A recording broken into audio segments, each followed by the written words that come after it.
Welcome back to the podcast. Gabe Yanez and I, we are on for our weekly episode. Gabe, how cold is it in the actual recording room that you're at right now? Like inside?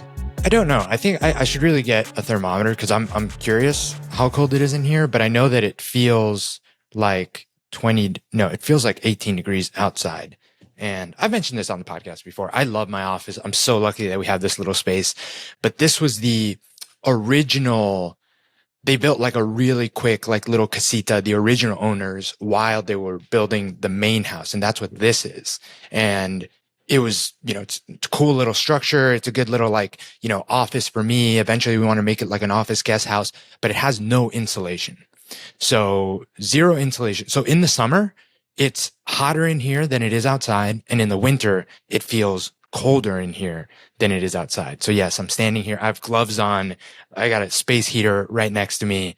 And again, it's in the cold days of Texas are like 10 days per year, if that, but they get cold, man. So yeah, that's why I'm in here wearing gloves. I'm actually thinking about getting a space heater for the garage, but I don't know if that makes me like incredibly soft. And I know that's something we're going to talk about, but like the reason why I'm bringing this up, I mean, you have a space heater in your office. So does that make you soft, right? And then I'm thinking to myself, dude, I mean, I get to the point where I have to go inside because I can't type. Yeah, your fingers are shivering. I'm comfortable because I can, and I also can't type with the gloves, so I have to take the gloves off. But like my hands get cold to the point where like typo after typo after typo because like you lose your soft motor skills. We added, dude, foam insulation specifically was a big line item cost in the gym that we built out, but we put that in like a really, really good AC and heater. And like, I mean, dude, it's always comfortable in there. And the reason we did it is because we always want our kids in there. We want our kids to like, no problem, dead of winter, dead of summer, we can be spending an hour in there training and they're in there super comfortable playing, like sweater off, shoes off. So that was a big part of like us making that decision. Now, does it make you soft to want to work out somewhere that's like super comfortable and climate controlled? I mean, it depends. I think there's levels to all this, right? Like if you're working out and training all the time, like, does it matter that you're making it comfortable enough for you to be there? And I actually prefer to work out in like the heat. Me too. Like when it's like super hot. I mean, cause I sweat a lot anyway. When it's super hot, I feel like everything's kind of like moving and grooving a little quicker. Like you don't even have to warm up. So I like that. I don't really blast the AC in there in the summer. I rather have the garage door open, even if it's really hot. But let me tell you, in these like really, really early morning workouts that I do now, because dude, I wake up anytime between 4 and 4:15 and I'm in the gym before 5 a.m. So if I were doing that and I didn't have heat in the gym, that would just be like another level of miserable that's like not even worth, like you're not getting any added benefit by like, especially dude, you get in there and you get on the bike first thing and that wind starts hitting you from the bike. Oh, dude. That's why you got to get a C2. There's no wind. But yeah, I was talking to a buddy of mine and we were discussing, actually, I don't know if you remember Justin. He used to be the owner of Morning Chalk Up and then he sold to Barbend, which is a part of like a bigger, actually he lives right by me. He lives right by me. What am I talking about? Yeah. Yeah. And so I was talking to Justin about what I want to do for my 40th birthday. And one of the ideas we were discussing was climbing like really hard mountains, or doing the rim to rim in Arizona for the Grand Canyon. And we were just having this conversation back and forth about who did rim to rim, by the way, just super LD. Laura Diallo. Oh, did she? She did, huh? She did. Yeah, so she did all these crazy things, man. Anyway.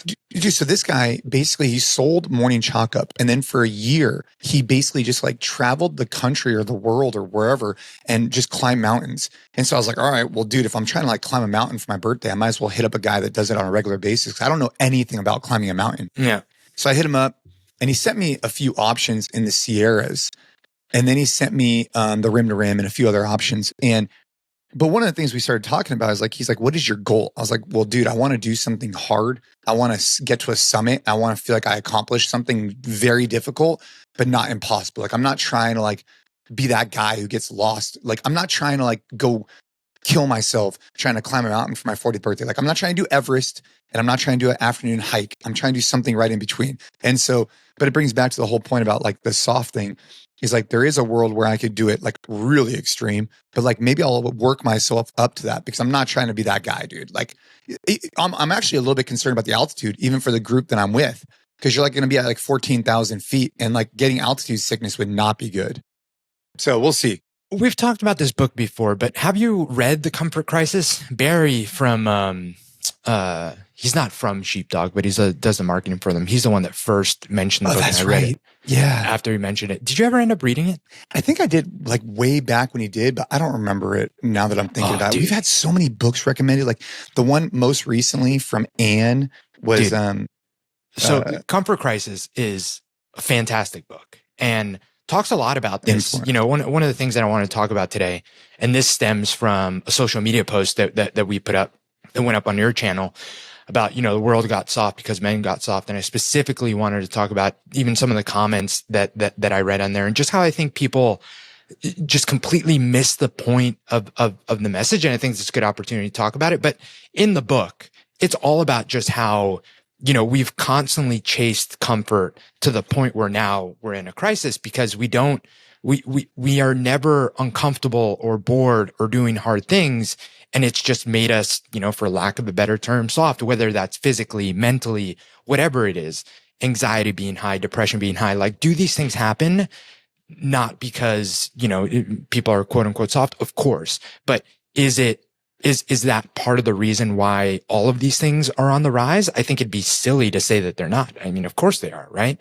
And I mean, a really interesting even reply to a recent newsletter we sent out was talking about that, right? Because we were talking about this whole idea too of like, you know, work smart versus work hard and how like you kind of have to work hard before you like start figuring out how to hack everything and work smart. Yeah. And someone emailed back and had an incredible response about how thinking about that constantly and like the Ozempic side of things and the ChatGPT side of things, like where everything is easier now or more accessible. Like you want to lose weight, you can take a drug for it. You want to write a book, write an essay, you can like put a prompt in and get something out. And yes, these things obviously make for great solutions for the right person. But for how many people is it just kind of like, you know, softening us in that we don't have these skills anymore, or we're not putting the hard work to get the outcome. There's like a shortcut for everything. So the book is really good, but anyway, really roundabout way. One of the ideas that he talks about in the book is this idea of the Misogi. And Misogi, I don't want to butcher the explanation, but it's essentially like it's a tradition. I believe it's a Japanese tradition. I don't want to get it wrong. Maybe Liz can pull it up, but it's this tradition of doing something incredibly, incredibly hard. Like it should be so hard. It's like once a year, right? Once a year. And he defines it as like, it's not like training for a marathon and then doing a marathon because you trained for the marathon. You're obviously going to finish the marathon. It should be something that like literally has a 50-50 chance of you being able to complete it. Like that's how hard it should be. It should be something where you're not going in and like, all right, this is going to suck, but there's no way I'm going to finish it. It should be something that, so Misogi is a once a year challenge that involves doing something difficult in nature. The goal is to mimic the challenges that humans faced in the past. The experience is meant to be transformative and improve a person's resilience and capability. So to me, that's what I think about when I think about like what you're trying to do with this hike is it should be something that isn't dangerous, right? Like to your point, it should be something that like can potentially harm you. Like airlifted out. Yeah. Right. But it should be something that like, it's not going to be a shoo-in. Like maybe you do get 75% of the way there and you're like, shit, like I wasn't all the way prepared for this. That's actually what I want though, Gabe. Like what I want. And that's why that's immediately what came to my mind. Like you're aiming for exactly that.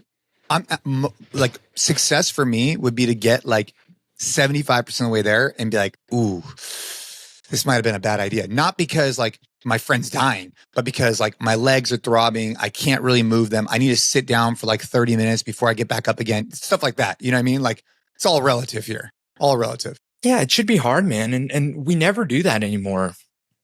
We, you know, do workouts and we train hard. But even to that extent, like I always go into a workout and like, I'm going to finish it. Like it's going to be fine. It's going to suck in the moment. But when was the last time that you really, really take something on that like you're nervous about whether you might even be able to complete it or not? And well, I think you could be that way in competition, right? Like a little bit anxious, a little bit nervous. But to your point, like you don't get that from like a workout. And it's funny now that we're talking about this. I remember we were talking about this with Barry a while ago. That's who originally? Yeah. Mm-hmm. And the reason why I want to do it for my 40th birthday is like, I just want to do something. I don't know why. I'm just called to do something really hard, but I want to find that threshold that you're talking about, right? And maybe it'll start like a commitment on a regular basis. And then also I got inspired a little bit from what you were saying about your buddies doing like a triathlon or a sprint triathlon, if I'm not mistaken, and doing that. So instead I'm gonna be able to get a group together to go climb a mountain. But that's why I like the idea of the summit versus like the rim to rim. But the rim to rim is like really hard too. You know what I mean? Like they're both hard. Am I getting a Rose to go do this hike with you? Dude, you need to get a Rose. Yes. I'm going to figure out how we're going to do this because I was talking to Justin. I was like, how does it work? Like, what if I want to bring like 50 guys? He's like, dude, it's not necessarily always about like permits and stuff like that. You know what it is? It's where you could camp at, because what happens is you there's very little flat space when you're going up these Sierras. And so you need to be able to pack in. The way he was making it sound is it's a 2-day climb. You start off early in the morning, you climb, you reach like a place like at 3-4 p.m., you get settled up. The next day, like at 4 a.m., you get up and you summit. Once you get to the summit, basically, then you come back down, you grab all your crap, and then you finish out the hike. That's what he was saying for the Sierras. But I'm open-minded. When this podcast released, if people have something, they're just sitting there like, dude, because also the time of the year matters. I want to do this in October. And so we can't do it everywhere because of the weather. So in the Sierras, like it'll be cold, but it won't be like snow cold yet. It'll be like kind of cold. So stay tuned for what we end up doing, but back to your comfort crisis. Have you done any like backcountry hiking before? Like pack in, pack out? No. I mean, no, not like no, I haven't. Nothing to like actually, I kind of got inspired also by what Ann said. So like we had this interview with Ann yesterday and it was a really good conversation. I got inspired in a variety of ways, but one way was her saying like, if you're going to do something, like make it interesting, like the marathons in each state or whatever she said, or continent. Yeah. And then she said something else. She's like, yeah, like what else did she say on that line? She said some marathon in each continent. She said everything that she did, she was trying to make it unique to the point where it would like say something about her that was different. So she started with like finishing college in 3 years. Then, hey, I'm going to run marathons, like run one in every state. I mean, in every continent. She had another one, but those two are the ones that I remember. Yeah. And so it got me thinking, what can I do with this experience that's interesting? And not because I want to like be able to go brag about it, but just like, it'll just be something like I think is cool. Like, and so that's kind of like also in my mind is like, what do I want to do for a 40th birthday? Maybe it's like 3 different events with 3 different groups. Maybe it's, I don't know. I'm still thinking about it. Your real time. We're talking about this because I know the guys over at First Form want to go do a 40-mile ruck with 40 pounds on your back. That's a long ass way to ruck, dude, with 40 pounds on your back. Yeah. I mean, that would take, how long do you think that would take? Oh, dude, I don't know. I've zero experience. Like it would take you a day. Yeah, it would take you like 20 hours. So anyways, something else that's on my list. One thing that's on, and this wouldn't apply to you probably. One thing that's on my bucket list that I would want to do that's supposed to be something really hard, it would be like a Misogi type event for me, is the Trans Tahoe swim that they do every year.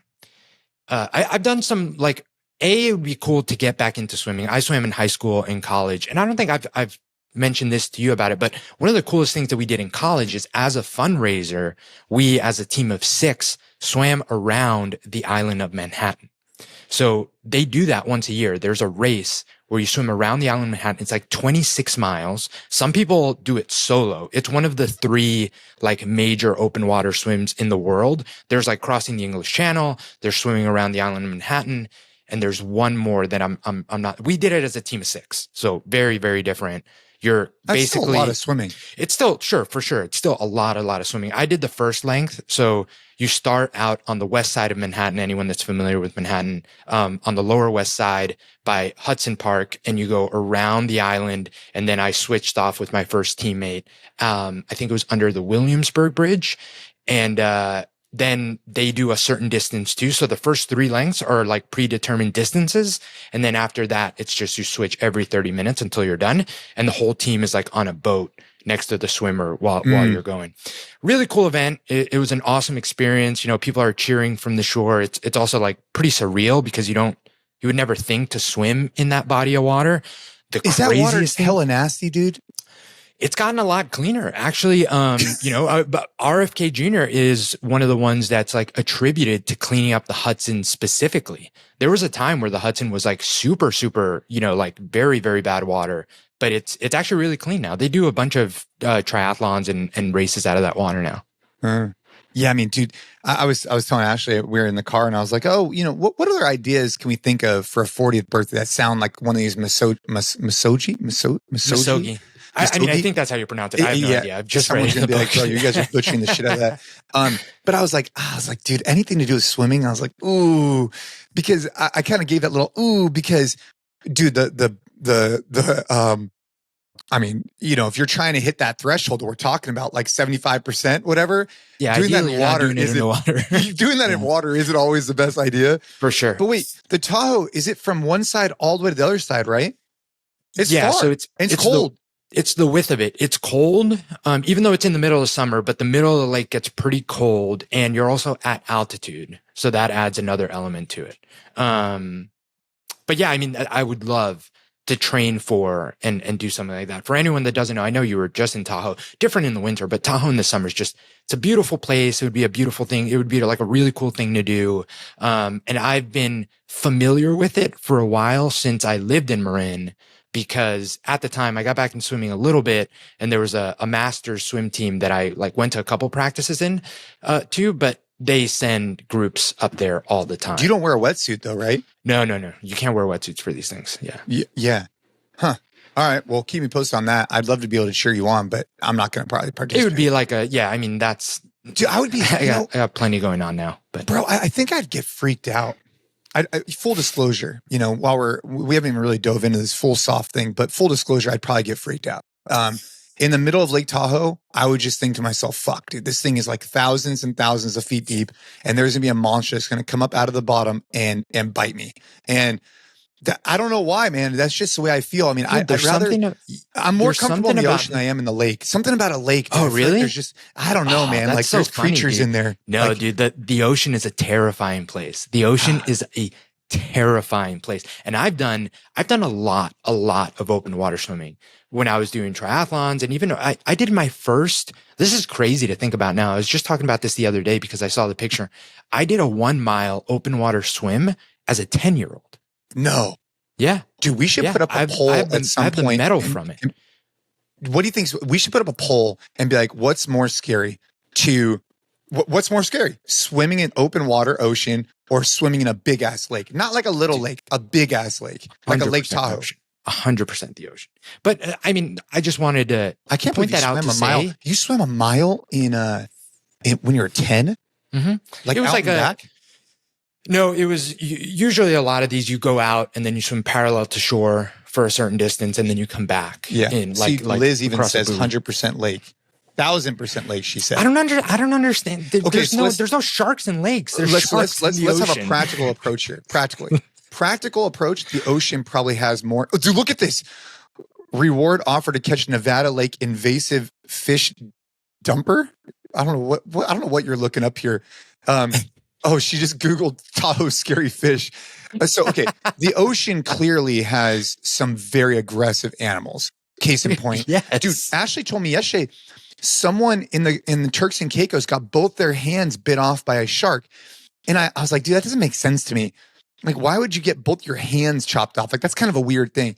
I guess they were like, basically like, they were probably like trying to play with this shark, which was a terrible idea, and got both their hands bitten off. But I was swimming one time, and I am not comfortable in the ocean and it took me a long time to get there, but I was swimming with Chris Hinshaw. I think I've told you this. Dude, it's probably like 5 a.m. and we were trying to mimic the most aggressive swim we could do at the CrossFit Games. That was the intention, was like, let's make this as terrible as possible. So when you get to the CrossFit Games, it feels like a fraction of what is terrible to you, which is like threshold training, right? So we get there at 5 a.m., maybe even earlier, and we're just in compression shorts. And I'll never forget, it was me, Chris Hinshaw, and Garrett Fisher. And Garrett was a good swimmer. Chris is obviously like a fish. And we're swimming in Santa Cruz, and we're swimming. And our intention was to go for like 1.5 miles. So we did like what you're talking about, where you go out like maybe, I don't know, 100 feet, and then you go along the coast, right? And so I'm going along the coast, and we're swimming for a long enough time that you start to like, you know, create a little bit of distance. And so Chris and Garrett were swimming ahead of me by maybe, I don't know, 100 feet, 50 feet. Like, but I was still trailing. And all of a sudden I got caught in a, seaweed. And you know the way Santa Cruz is, dude, that seaweed could be vicious. Big ass, bulky seaweed, dude. And I get into it. Oh my God, Gabe, I'm telling you, bro, because you're freestyle, right? You're just like, and imagine getting trapped in seaweed. I had no knife on me. I had no nothing. I was just like sitting there, and like, it feels like snakes are all over you, right? And I'm just like, and I wish there was a camera on me at the time, because I would probably look like such a little bitch. I was like, just anyway. So I'm freaking out. I get out of the seaweed and I swim so fast to catch up with them. And anyways, that was my mile and a half swim. Why would you have a knife on? I didn't have a knife or a gun. I wouldn't have a knife on me. I'm just saying, I couldn't like chop anything, you know, like, I don't know. What if there was like fishing line? I got trapped. Anyways, long story short, dude, we reached the end point, and then we turned around, and I told the guys, I'm like, look, dude, I got caught in a giant thing of seaweed. And like, to them, it was like, okay. But to me, it was so frightening because you're not expecting it, you know, like you're expecting just to be nice and smooth.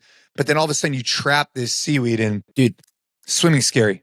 One of the most impressive things about the CrossFit Games athletes in your kind of like generation, whatever you want to call it, like era, your era, like the Jason Khalipas, the Rich Fronings. Cause I remember this vividly as someone that swam all their lives and was super into CrossFit early on.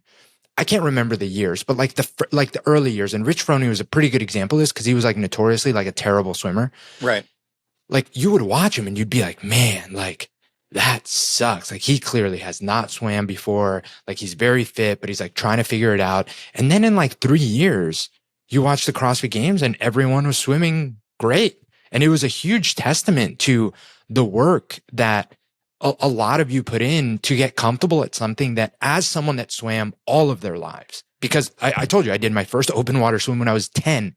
Like I swam club year round, swam in high school, swam in college. Like the level of comfort in the water that you get from that many hours in the water is something that's easy to take for granted. Mm-hmm. But I can only imagine, like, as an adult trying to learn how to swim, get better at swimming, and then completely different level, being comfortable in open water is insane. Because again, as someone that came from huge swimming background, when I started doing triathlons, and I remember the sketchiest swim I ever did was the Atlantic City Olympic distance triathlon, super windy, stormy day. They canceled the swim after my wave went off. So first wave of athletes goes off, and so many swimmers had to get pulled out by the lifeguards because they were getting thrown by the current. They couldn't even make the first buoy. So you had to swim straight out, turn around the buoy, and then swim parallel to shore. But the current was so strong that everyone was getting thrown, and no one could actually get around the buoy except the first couple of strong swimmers. That they canceled the swim, but they canceled it after we went off. So we ended up doing the whole swim. But I remember that swim was sketchy. Like you were in some really big waves and just kind of like swimming along, and you're just like, all right, well, let's hope this ends soon. And I always remember, I always had comfort as long as I could see someone else. As long as there was someone else like near me, I would be like, all right, like at least there's someone else. But dude, I can't imagine not having that years and years of comfort in the water and then like trying to figure out open water swimming, dude. Like that, kudos dude, the open to you, water man. Is a whole different beast. You know, I was fortunate that I grew up in California, where I would go to the beach and I learned how to enter and exit, you know, with the waves. Dude, if you don't have exposure to waves and you're only in a lake, bro, that shit must be so scary as an adult. And then the bigger part of that is you had money and competition online. I think that's the level that changes, right? You're not out there to casually get through the surf. You're trying to attack the surf to win the event. And yeah, I don't know if you remember, like there early days of CrossFit, man, you had some people just get hung up in the waves. And I remember Rob Orlando got hung up in the waves early on. And Miko did, but he was a diver. He just kind of got hit in the ear. But yeah, open water swimming, it's a testament to anybody out there who's listening. You could acquire new skills in a very short period of time in the grand scheme of things, in most things. Like, dude, we've talked about it. If you spend 100 hours doing something, which is a fraction of your life, you're probably going to be better than 99% of the population at that particular thing. Like you in swimming, or even arguably me in swimming. Like I've spent more time than most people. And I think that people overestimate how difficult it is to acquire new skills compared to their peers. You know what I'm saying? Like it doesn't take that much. And it's because like the first, I don't know, I'm just putting an arbitrary number, but the first 10 hours, it seems so daunting to get better at it because you're like, no pun intended, a fish out of water in whatever it is. Brazilian jiu-jitsu, swimming, lifting weights for the first time, going on your first run. Like you go out for any of these and you're like, man, like it seems so, and this is where also the comparison game, I think, plays a big point, because now you're bombarded with all the great runners out there, all the great Brazilian jiu-jitsu. Like it seems like you would go out there and try it, especially if you're someone that's like pretty fit and like, feels like, you're capable. You go out there, you do something and you realize how much of a beginner you are. For a lot of people, that could be incredibly discouraging. But to your point, yes, you're not going to be a master in 100 hours of any of these things, but you're going to be pretty damn competent compared to everyone else if you just get there, like a little bit of consistency. And that builds the momentum and the excitement to then, okay, now I want to get better. Now I want to get better. And next thing you know, like you are pretty damn good at whatever it is you set out to do. Yeah, man. I mean, it's the same thing with weightlifting. I shared a story about, I've been tracking, I think probably the most I've been tracking with Cadence lifts has been the deadlift, but I also have been tracking the bench press.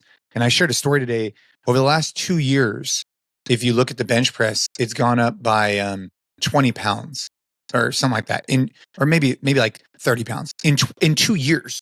Like that's not a lot, but it's just like this, obviously we're not like on a strength cycle or anything like that. So I'd expect a lot more if we want to, but just casually lifting on a regular basis, you're watching these numbers creep. But it's a delayed gratification to get to these goals that I think is good for kids to see too in weightlifting and in everything else, right? But yeah, today I wouldn't be surprised. He should hit 100 pounds the next time we do it. We don't do it intentionally. We're not like on a linear cycle. So I don't know when we're going to do it again. But when we do it, I'm confident he'll hit 100 because he did 95 for a double and then he missed 100, which I thought was weird. Yeah, man. All strength, hypertrophy. I mean, even like cardiovascular endurance, like all these things. And we've talked about this with Dennis, and Dennis is a good testament of this. It's just like, it's a volume over a training lifetime. And I think that once you look at it that way, it makes sense, because to your point, like you are going to get stronger, bigger, faster, more athletic the longer you're just doing it consistently and not, like get super focused. Like our 12-week cycles and 6-week micro cycles, like useful to like have some structure and potentially get there a little quicker? Sure, of course. I mean, flex is based off of that idea and it's very powerful. Progressive overload, super, super important.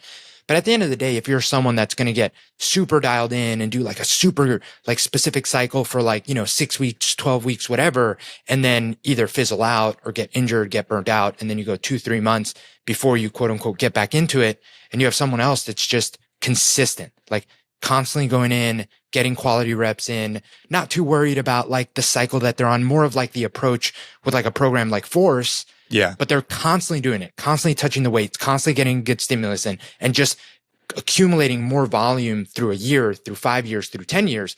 That's the person that's going to be so much more capable, stronger, injury-free, resilient at the end of that period versus the person that goes on these like crazy sprints here and there, but never finds a little bit of consistency. And I think that that's important. Something I think about a lot too, because I really appreciate the structure and really appreciate the like, okay, these next 6 weeks, 12 weeks, I'm building to this specific thing, but I have to make sure that I'm not doing it at the detriment of once week 6 or week 12 gets there, being able to continue consistently in some way, shape or form. Dude, 100%. I want to do a quick shout out, quick plug for our newsletter. Been getting a lot of good responses there. Make sure if you're not on our newsletter, join the newsletter. Every single week, we put out great newsletters. Just check the podcast link in there, our show notes. There'll be a easy link. It's not like we're not spamming you. We're trying to send out value, right? So every Wednesday, I send out an email. If you respond to that, I actually get your response. I forward certain ones to Gabe that call him out. So make sure that you're on our weekly newsletter. And I just want to give everybody listening to this a quick shout out that you guys are out there. You guys are training hard. And, recently I was put in a situation where, I got to watch my fitness, and it's never too late to get on the path today, right? Because your kids are going to get older. You're going to get older. The best time to start training was yesterday. The next best time is today. And I would just strongly encourage everybody to have the strength within their legs, within their arms, to lift up their kids and to perform physical tasks, whether that's what just came up with me, sledding, right? Everybody on this call, listening to this podcast should have the physical capability to go sled with their kids if they choose to. And if they choose not to, like, dude, I don't feel like doing that, that's fine. But if you choose to, you shouldn't be held back by your physical fitness. And I think that's really, really important. And the work you're doing today will lay the framework for the future. Like Gabe, his kids are young. They're not going to go sledding. Maybe, well, they can go sledding, but they won't go skiing for a couple of years, whatever. But when they're ready, Gabe will be ready. That's the mindset. I'm going to be ready. Dude, and another testament, I think I've shared this story before, but I'm going to share it again anyway. Another testament to like, it's never too late to get started. I vividly remember my mom started going to the gym, never have done any fitness before. She did some she would put the VHS videos, I remember when she was young, and do like step aerobics and stuff, but never like seriously lifted weights or did any sort of strength training until I started CrossFit in like 2013, roped her into it. So she must have been 45 at the time. So started at 45, never touched a weight before. And she's done it consistently now for 10 years, 12 years. And when she goes back to Ecuador, my grandma is 95 and she needs a lot of help getting upstairs, downstairs, moving around. My mom is now one of the only one of her siblings that can assist. And she takes so much pride in that. Yeah. And she goes back now for like longer and longer stints to be able to help out. And she can. And she when she tells me about it, she's like so proud that she can. And she comes back and she's like, because usually she can't be as consistent with the gym while she's there, but she comes back and she's so excited to get back to it because she knows that it allows her to do this thing that she can still do and outperform all of her siblings because she's put in this work.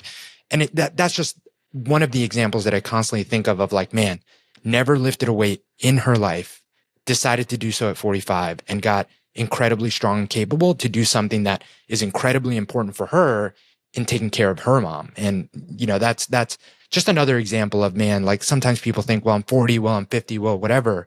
And I haven't done these things, or I've done them and I've just taken time off. Like it's never too late. You can always start now. You can always start back now and make huge progress. Yeah, man. And we talk about this idea of like pull, don't push. And obviously you and I, we discuss this quite a bit, but I'm in a current situation with a buddy of mine and I was very upfront with him. I was like, I'm just letting you know, as your friend, I'm going to message you every single Friday until you tell me to stop, to let you know about doing this thing that he really wants to do. And I know he really wants to do it, right? But it's old habits die hard, right? When you've been doing something your whole life and then now you want to change that and you want to be able to do something physical. So every week I'm texting this guy and I'm going to let you guys know when we actually go and he wants to learn a new skill. And he's, so it's never too late to get started. And I'd encourage you that if you have friends that need a little bit of encouragement, just be there to support them. And that's key as far as I'm concerned. For sure, man. Got to be that good friend.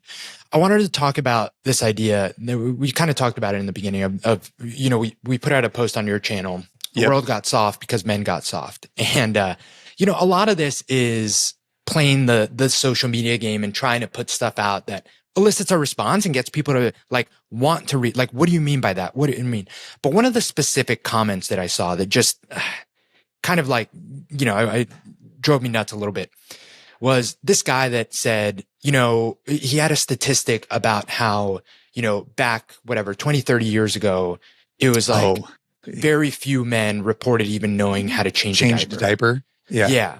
And now, like, you know, so many dads are changing diapers, and it seems like we're really moving in the right direction and blah, blah, blah. And I'm like, man, I can't think of a better example of someone just completely like missing the message and not acknowledging something that I think is objectively just true. And what I think is objectively just true is that I think that in general, and again, in general, not specifically calling anyone out, but in general, men are now not as athletic. They're not as strong. They're mostly like they're overweight. They report higher levels of being unhappy, being anxious, all of these things a lot because of stuff that's in the Comfort Crisis book, stuff that we've talked about. Like manual labor and purpose used to be a very helpful thing for men that now just no longer exists. And if you're not manufacturing that by going to the gym, by finding ways to still push yourself in those ways, like you are going to get soft in many ways, both physically and mentally. And like, to me, the example of like, yes, I know that dads are a lot more present now. They're a lot more at home. They're changing more diapers. I mean, I changed my fair share of diapers. I get that all those things are moving in this direction, but it's kind of like, it's a little bit of two things can be true at once. And also a lot of like, that's not what I mean when I mean that men are getting soft. Like men should absolutely be doing the things that maybe in the past were seen as quote unquote soft. But that to me isn't soft at all. Like you saying, I love you to your kids isn't soft. Like you being okay changing the diaper, being okay, like showing your emotions, like opening up to your wife. Like those things to me aren't soft. It's not embracing the responsibilities of being a protector and a provider, not taking responsibility in your health and being the best version of yourself and making excuses or finding distractions or leaning on, you know, whatever vice, whether that's alcohol or porn to like distract yourself from the things that you should be doing. That to me is being soft. And I don't think anyone can look me in the eye and tell me that like as men, we're doing better in all those respects than we have in the past. Like absolutely not. Complete bullshit. And that's what I think the message we're trying to put out. And hopefully like some men listen to that and they're like, fuck, you're right. And yeah, I can be better. Maybe even that post can be adjusted to do what you're, or maybe it needs to stay the exact same, right? And that person's going to think that regardless. But I think what you said makes total sense. Dude, when we say men are getting soft, we're like, dude, we should be getting more compassionate, more loving, more sensitive. Like those are things that like, dude, I think universally men should be exposing themselves to 100%. It's these other areas that I think will allow them to deliver on that. They need to be doing hard things, right? And I think that they are not. And then therefore they get all wrapped up. And I mean, I've seen it. It's hard sometimes for me because I'm trying to like step out of my own echo chamber a little bit more when it comes to this stuff. Because the problem is I surround myself with so many men that have the exact same mindset that sometimes it's hard for me to recognize that a lot of people are turning quote unquote soft, but I have to look like outside of my close circle. Because basically everybody I know is like out there trying to get better, trying to level up, trying to do all these different things, whether it's in the men's club or all my close friends, because that's what inspires me. So I'm typically attracted to it. So those people become my friends, you know, like, so that's been a hard shift, I think, for me, especially speaking about this type of subject, because I don't know that many people who fall in this category, but I know there's so many people that do. You know what I'm saying? But for sure, I know a lot of people. They're just not in my close circle. Let's put it that way. For sure. But I think that like to an extent, you know, when I say a lot of these things, like in many ways, I'm talking to myself. You know, I don't think that I have it all figured out. I don't think that I'm perfect by any means. I have so much room for improvement as a friend, as a husband, as a father. And that's not me being hard on myself. That's just me like having a really high standard of like how I want to show up. So all the things that I'm saying, like the fact that I'm, you know, change a bunch of diapers and feel like I'm very compassionate and kind to my kids, maybe more so than fathers have been in the past, like doesn't mean that excuses me from the other responsibilities that I have to just constantly be better. And so to your point, yes, I think that you 100% surround yourself with probably the top 10% of men out there, 100%. But I think that doesn't mean that this message doesn't apply to all of us, me included, big time. You know, like all of the guys you surround yourself with can look like have a very introspective moment and have like a fuck. I'm ignoring that. And I really fucking shouldn't. I know that they can. Why? Because like I know I have that. I mean, I think you would agree that you have that. Yeah. And it's different for everyone. And it's not just like clean up your nutrition, work out, like, you're a little bit overweight, you're out of shape. Might be other things, but we all have it. And I think that we should embrace that more. Like, that was the other part that fired me up about the conversation we had with Ann Malum. Like, her advice for men as like a super accomplished woman, like, she was like, dude, like, there has to be less of this, like, oh, we need to like help men and motivate men. Like, dude, you guys got to figure it out. Like, we figured it out as women, like, we've been doing the work. We've been in, potentially a shittier situation to like be successful and whatever. And like, some of us have figured it out. Like, we want men to do the same. And I think that message, that's why like I get so fired up about this, like push, not pull, because I think that there's a lot of pulling out there. I think that there's so much motivation. There's so much like self-care and like this and like whatever. Like, at some point, I want us to be the guys that are just like shaking men a little bit to be like, you can be better. And like, our communities and our families and our wives and our kids deserve us to be better. All of us, me included, every single fucking day. Like, find the one thing that is the biggest opportunity for you to improve and improve it. And don't focus so much on the things that you're quote unquote doing well to excuse you from not finding the thing you can do better. I think it's important. Of course it's important. And I think that she hit the nail on the head, by the way. She's like, you're looking for society to like open something. She's like, women didn't get that. Women had to work their ass off to get equal pay or close to. I mean, I know there's definitely still bias in a certain area. She brought up some certain things, right? She's like, women had to do this. Men, you got to step up, right? And she really, her example of like men being like boys, I thought was really interesting. So I got to laugh out of that only because I'm sure my wife would say sometimes I act like a little boy, but not the way she was making it sound. Like, I don't talk about women like that. I don't like, that's not the way I act like a boy. I act like a child, probably, not being on time, just probably driving, running around the room. Half the time I'm like also one of the kids who's like out on the playground, whatever. So that's probably what she's referring to. But the way Anne brought it up, I thought was really powerful. So I agree with you, but that's one of the reasons why we created the code. I'm really excited about the code that we have at Train Hard. I actually sent this in our Slack channel this morning, which was I stole this from Sal Frizella. A strong brand doesn't sell. It invites people to be a part of the vision.